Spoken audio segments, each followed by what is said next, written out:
While Black citizens faced challenges building economic independence after Reconstruction, many overcame these challenges and became business leaders in their fields.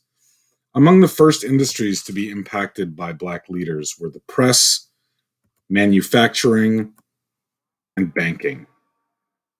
In this lesson, we will identify some Black leaders in each industry. The press means newspaper and magazine publishing. This was an important field for Black Americans because many white owned publications did not print news that was relevant to Black people or publish stories written by Black authors.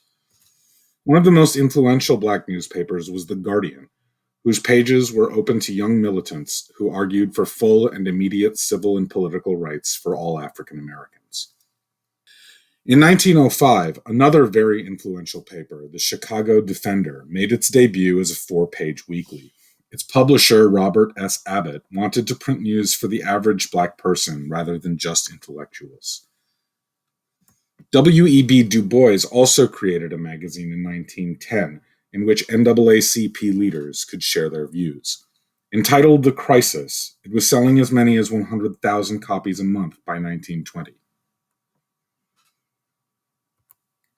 Black Americans also made great advances in manufacturing that affected the lives of millions. For example, Jan Ernst Matzeliger, a Black Massachusetts shoemaker, was a pioneer in shoemaking technology. In the late 1800s, Matzeliger invented a machine to automate the shoemaking process. Thanks to his invention, high-quality footwear became more affordable and thus available to the general public.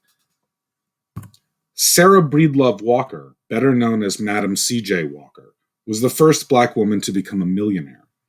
Walker invented a special hair softener, a straightening comb, and a variety of cosmetics marketed to both Black and white women. Before she was 40, Walker's business had grown into a $1 million cosmetic manufacturing company.